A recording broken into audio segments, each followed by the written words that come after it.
감사합니다. 네, 안녕하세요. 저는 이번에 청년다움이라는 책을 쓴 신영재라고 합니다. 반갑습니다. 여기 권익환 목사님께서 제가 이번에 쓴 책을 읽으시고 간증 요청을 하셨다고 해서 진짜 많이 놀랐습니다. 어디서 이런 거를 해본 적도 없고 진짜 많이 긴장되지만 한번 간증 잘 시작해 보겠습니다. 저희 집은 원래는 교회를 다니던 집안은 아니었습니다. 잠깐 제 어린 시절의 이야기를 들려드리겠습니다. 집안이 좀 많이 어려웠습니다. 제 아버지는 제가 어릴 때 인테리어 일을 조그맣게 하셨는데요. 일만 해주고 이제 돈은 못 받고, 그리고 이미 벌어져 있는 일을 또 다시 해야 되니까 다시 빚을 지시고 또 일해주고 돈은 못 받고, 이게 이제 반복이 되다 보니까 그렇게 하는 시기에 IMF가 겹치면서 완전 이제 망해버리셨습니다. 그래서 저희는 그 빚쟁이들 눈을 피해서 도망치는 신세가 됐고요. 집에 막 빚쟁이들이 찾아오고, 저희가 막 한밤중에, 이사는 낮에 하잖아요. 근데 저희는 한밤중에 잘 보이지도 않는데 이사를 가고 단칸방에 살고, 그런 모습이 제가 기억하는 가장 어릴 때 기억입니다.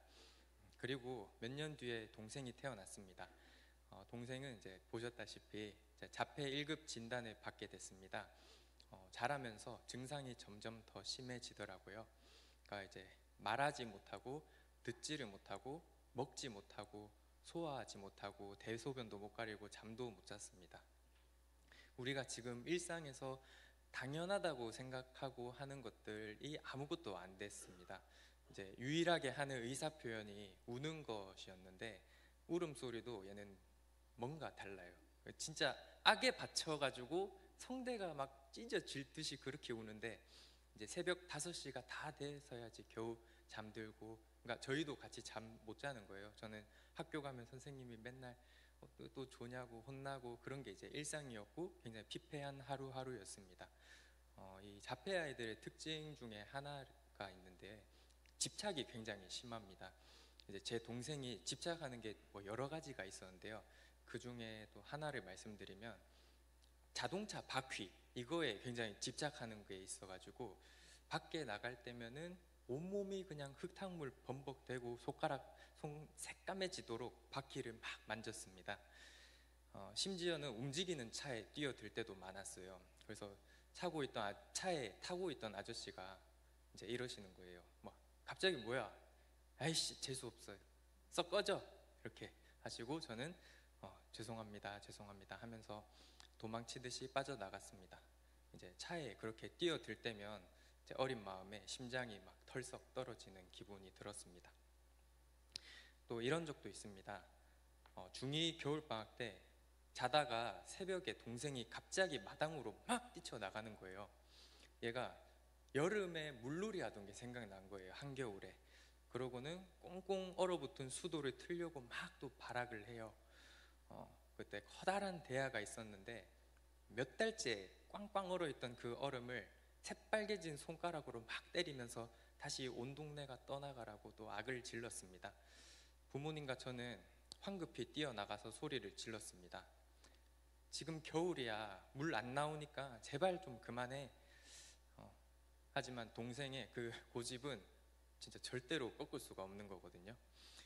그래서 얘를 이긴다는 게 말이 안 되는 거예요. 그래서 그 새벽에 악을 지르는 그 동생의 비명을 듣기 싫어서 귀를 틀어막고 방으로 들어왔습니다. 콘크리트 벽을 미친 듯이 진짜 뻥뻥 찼어요.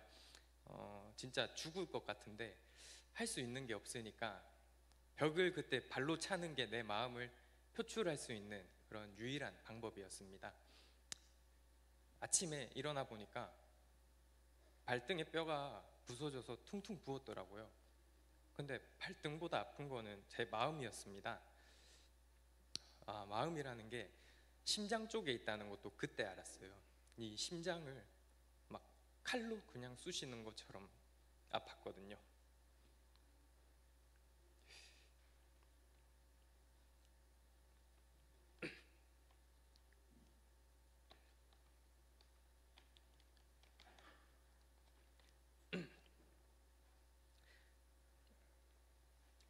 아직 저도 어린 나이인데 음, 놀랄 일들이 끊임없이 일어났습니다. 뭐 퍼즐 조각 같은 거 하나 사라졌다? 그러면 TV고 뭐고 그냥 다 엎어버리고 집이 그냥 완전 쑥대밭 되는 거거든요. 악을 쓰면서 울면서 찾아내려고 하는데 그거 진짜 아무도 못 말려요. 집이 쑥대밭이 되고 물바다 되고 벽지 다 뜯어지고 막. 그런데 동생이 일으키는 그런 일들은 제가 다 참을 수 있었어요. 저희 부모님이 더 저보다는 힘들 거라고 생각이 들었거든요. 근데 제가 너무나도 버티기 어려웠던 게 이제 사람들의 차별이었습니다. 엄마나 아빠나 저나 늘 죄송합니다, 죄송합니다를 입에 달고 살았습니다. 한번 이런 적이 있었는데요. 저희 어머니가 동생을 장애인 복지관에서 좀 데려와 달라 이렇게 한 적이 있어요. 데리고 가기 진짜 싫었거든요. 네, 동생 손을 잡고 집에 오고 있는데 교복 입은 무서운 고등학생 형들이 손가락질 하면서 웃으면서 놀렸습니다. 야, 저기 병신 지나간다 이렇게. 저는 죄송합니다, 죄송합니다 하면서 도망치듯이 자리를 빠져나왔습니다. 이제 집에 와서 동생이랑 있는데 동생이 이름이 민재거든요. 근데 민재가 입을 떼고 이제 민재 병신 이렇게 스스로 자기가 말을 하는 거예요. 저는 진짜 귀를 의심했고 하늘이 무너지는 것 같았습니다. 저는 속이 너무 상해서 너 병신 아니야, 어린이야, 착한 어린이야.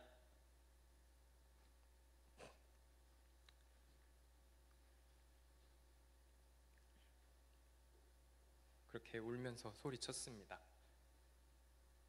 왜 예쁜 말은 하지 않고 엉뚱한 말만 하는지.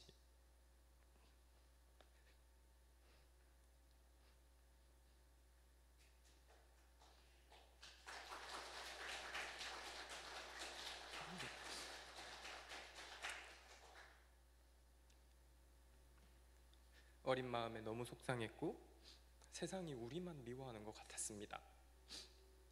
사람들의 차별이 견딜 수 없이 아파서 차라리 죽고 싶다는 생각을 했습니다. 죄송합니다. 잠깐. 그리고 매일 밤마다 혹시 신이 있다면 저 좀 죽여달라고 울면서 기도했습니다. 하나님, 저 좀 죽여주세요. 차라리 지옥으로 보내주세요. 죄송합니다. 잠깐만요.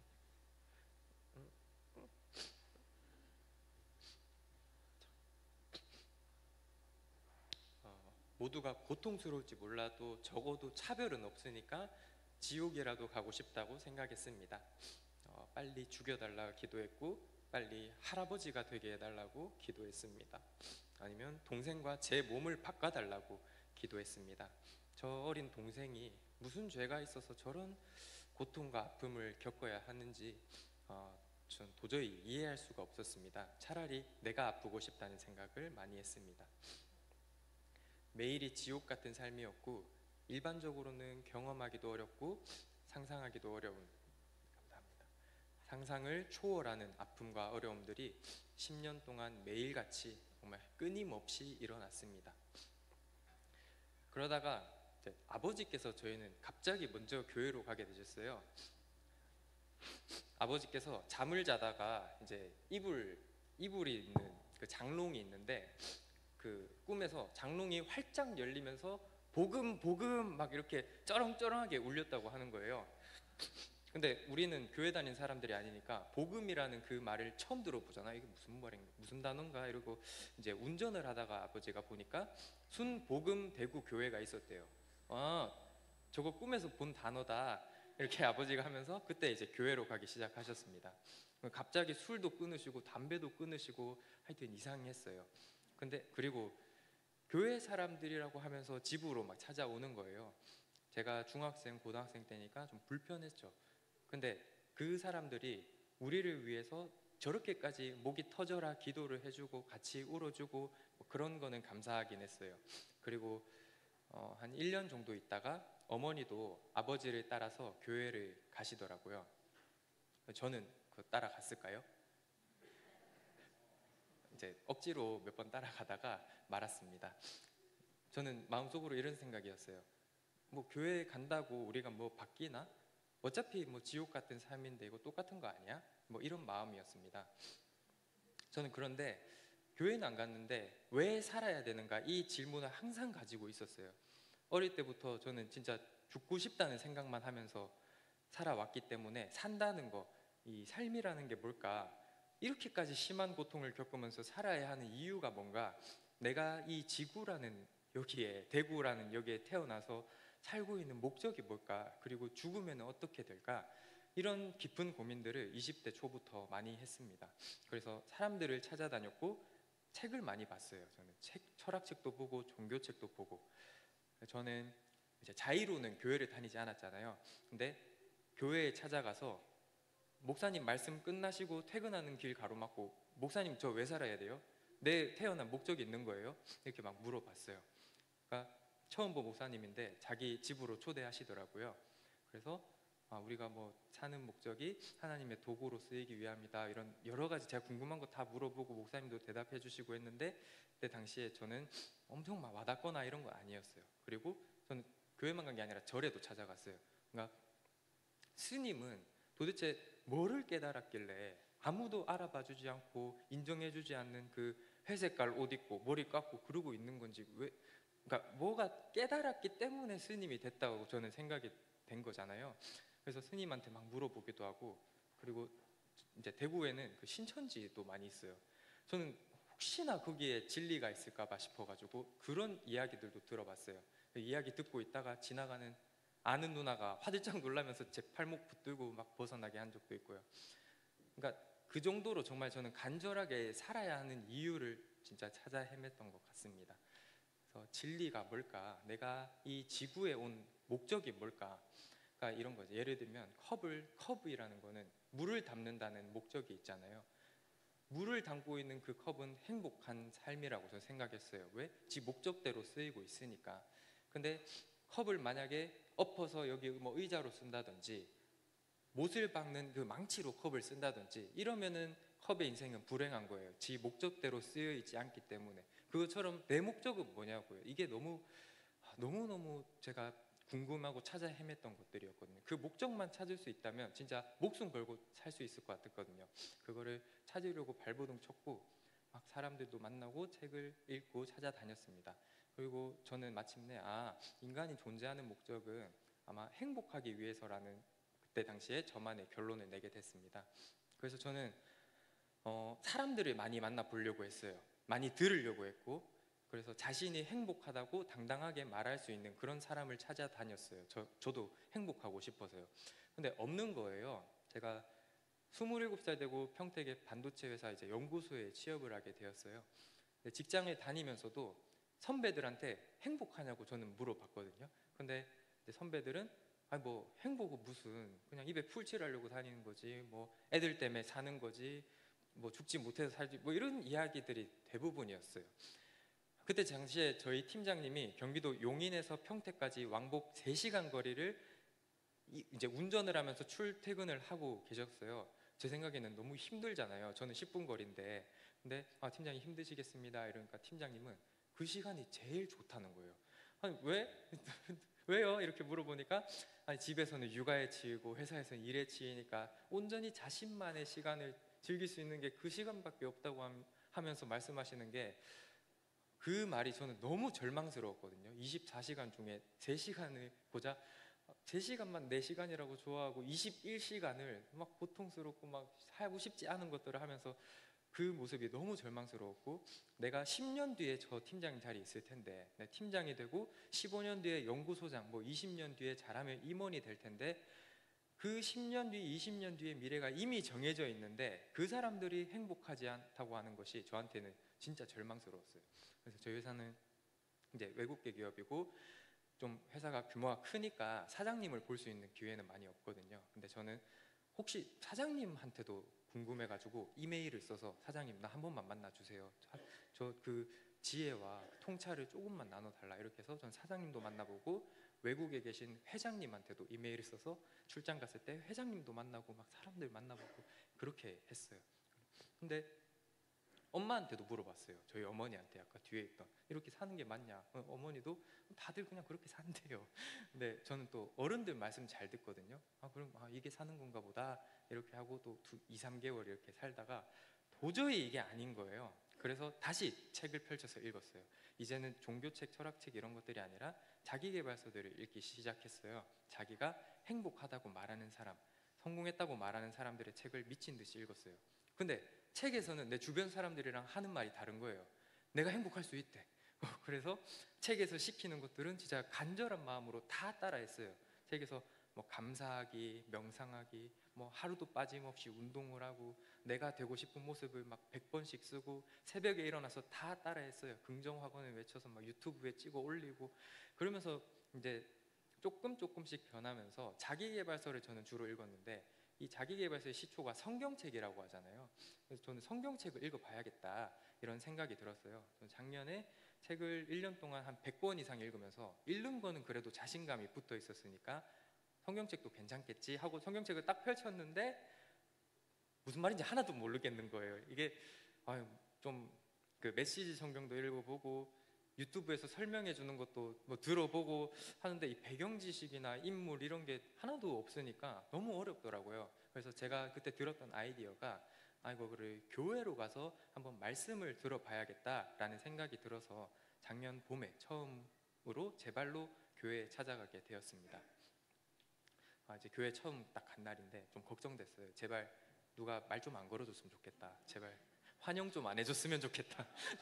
엄청 막 내향적이고 제가 이런 사람이기 때문에 그냥 말씀만 듣고 제발 가고 싶다 이런 생각했어요. 그리고 처음 말씀 듣는데 좀 이게 이해가 갈까 이런 것들이 또 걱정이었습니다. 그러면서 듣는데 처음 딱 듣는데 너무너무 가슴을 때리는 말씀을 막 해주시는 거예요. 우리가 왜 도전을 해야 되는지, 왜 문제가 일어났을 때 남의 탓을 하지 말고 내 탓을 해야 되는지 뭐 이런 말씀들을 해주시는데 제가 생각하는 것들을 너무 속 시원하게 다 말해주시니까 그게 너무 좋았어요.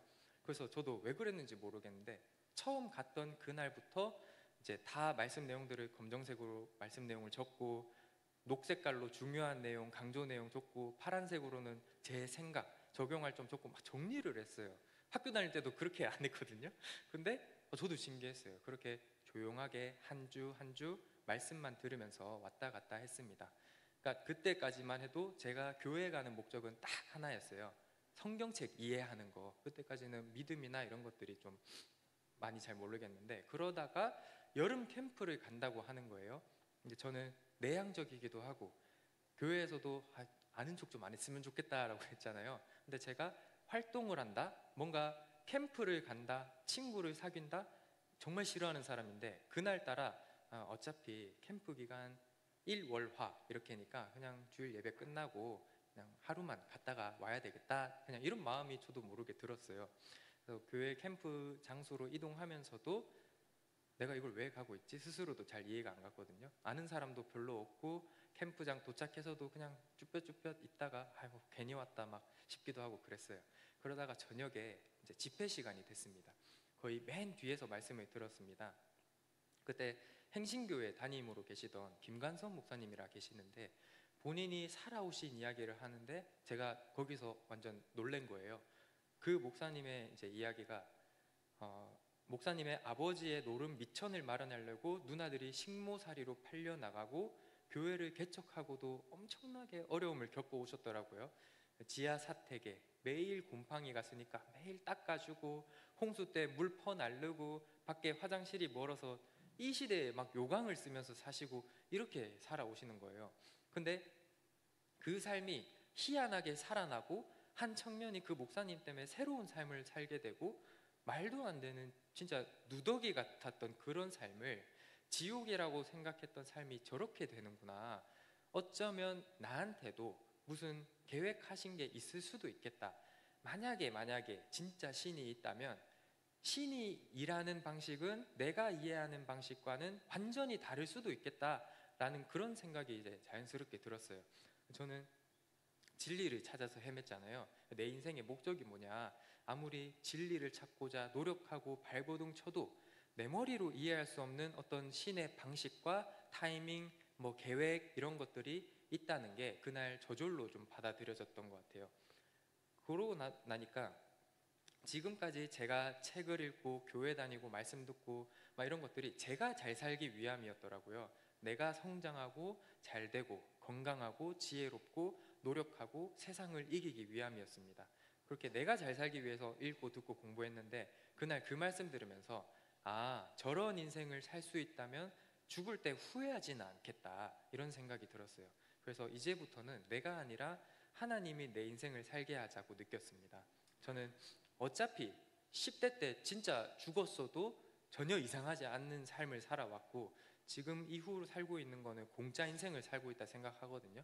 하나님이 나를 지은 목적, 하나님의 선한 그 뜻을 이루시는데 내 인생이 쓰여질 수 있다면 전혀 합리적이지 않아 보이는 길, 어떤 역사도 일어나지 않을 것 같은 그런 길, 힘들고 외롭고 고통스럽고 아픈 길, 그런 길을 가겠다고 다짐하게 된 그런 말씀이었고 수많은 사람들을 살리고 있는 저 김관선 목사님 같이 나도 저렇게 하나님의 영광을 위해서 누군가 한 사람을 살리는 사람을 살아야 되겠다라는 생각에 전환이 된 그런 여름이었습니다. 그리고 이제 지금 생각해 보면 저한테 어떤 은사가 있냐면 저는 누가 힘들다고 하면은 그 아픔이 너무 공감이 잘 되고 제가 다 눈물이 나요. 제가 그렇게 아파봤기 때문에 누군가의 아픔을 공감해 줄 수 있는 그런 사람이 되었습니다. 그리고 제 동생이 말을 거의 잘 못하잖아요. 그러니까 저는 한마디라도 들어보려고 그 모든 신경을 집중해서 듣고 보고 느껴야 돼요. 그러니까 얘의 지금 어떤 분위기, 태도 이런 거 똑같이 물 달라고 하는 그 단어에서 그 목소리 톤 외치는 반복 주기나 그 얼마나 짧은지 긴지 이거 세밀하게 관찰하고 들어야 얘가 원하는 게 뭔지 알 수 있잖아요. 그러니까 저는 그게 습관이다 보니까 누군가의 이야기를 잘 들어줄 수 있는 그런 사람이 될 수 있었던 것 같아요. 그렇게 사람들의 이야기를 들어주고 제가 해줄 수 있는 얘기를 해주고 제 눈앞에 한 사람을 위로하고 살리는 그런 사람이 되었습니다. 그래서 이번에 제가 9월 달에 제 책이 출간이 됐는데요. 제 책을 우연히 서점에서 보고 저를 만나달라고 하는 청년을 만나서 진짜 2시간, 3시간 동안 목이 터져라 목이 쉬도록 제가 이제 배운 것들을 알려주고 지혜와 이런 것들 좀 전해주고 꿈을 심어주고 용기를 불어넣어줄 수 있는 사람이 되었습니다. 그렇게 내향적이고 관계를 싫어하던 제가 이렇게 누군가의 멘토가 되고 제가 여러분 앞에서 이렇게 이야기를 할 수 있는 사람이 되고 그리고 가르침을 전해주는 메신저가 됐고 책을 쓴 작가가 됐고 현재는 제 법인의 대표가 됐고 투자자의 지금 삶을 살고 있습니다. 이게 작년까지만 해도 10년 뒤, 20년 뒤가 뻔히 보이던 제 인생이었는데 이 모든 것이 올해 다 일어난 일이에요. 저는 하나님을 위해서 목숨을 걸고 사니까 진짜 인생이 많이 달라졌어요. 내가 할 수 없을 것 같은 일에 도전하게 되고 만날 수 없는 사람들을 만나는 기적 같은 삶을 지금은 살고 있습니다. 현재 저희 가족은 동생과 함께 전국에 있는 교회를 돌아다니면서 클라리넷과 색소폰, 오카리나 연주로 사람들에게 감동을 드리고 있습니다. 수준급 연주는 아니지만 저희 가족의 연주와 이야기에 많은 분들이 위로를 받으세요. 어느 날 어머니가 이런 말씀 하시더라고요. 영재야, 우리가 이렇게 살 수 있다는 게 얼마나 기적 같은 일이니? 너무 감사하고 행복해. 저도 마찬가지로 그렇게 감사함으로 살고 있고 우리의 이 모습이 누군가에게 위로가 되고 살겠다는 의지를 갖게 할 수 있다면 그게 또 하나님의 일하심이고 감사한 삶인 것 같습니다. 진짜 찢어지게 가난했던 과거가 있었기 때문에 풍족하지 않아도 감사를 배울 수 있었습니다. 그리고 동생이 있었기 때문에 저는 정말로 사랑을 배울 수 있었습니다. 제가 정말 죽고 싶었던 그 과거가 있기 때문에 살기 위한 방법을 간절하게 찾았습니다. 죽게 해달라고 매일 밤 기도했던 저는 이제 제 모습을 통해서 누군가를 살려달라고 기도하게 되었습니다. 저는 어릴 때 정말 죽었어도 전혀 이상하지 않는 사람이었거든요. 근데 안 죽어서 지금 여러분 앞에 이렇게 있잖아요. 그러니까 지금 삶은 공짜 삶이라고 저는 생각이 들어요. 그래서 남아있는 인생 정말 하나님의 선한 뜻 이루는데 사용하고 싶습니다. 이런 간증을 할 수 있게 해주신 하나님께 감사드립니다. 네, 들어주셔서 감사합니다.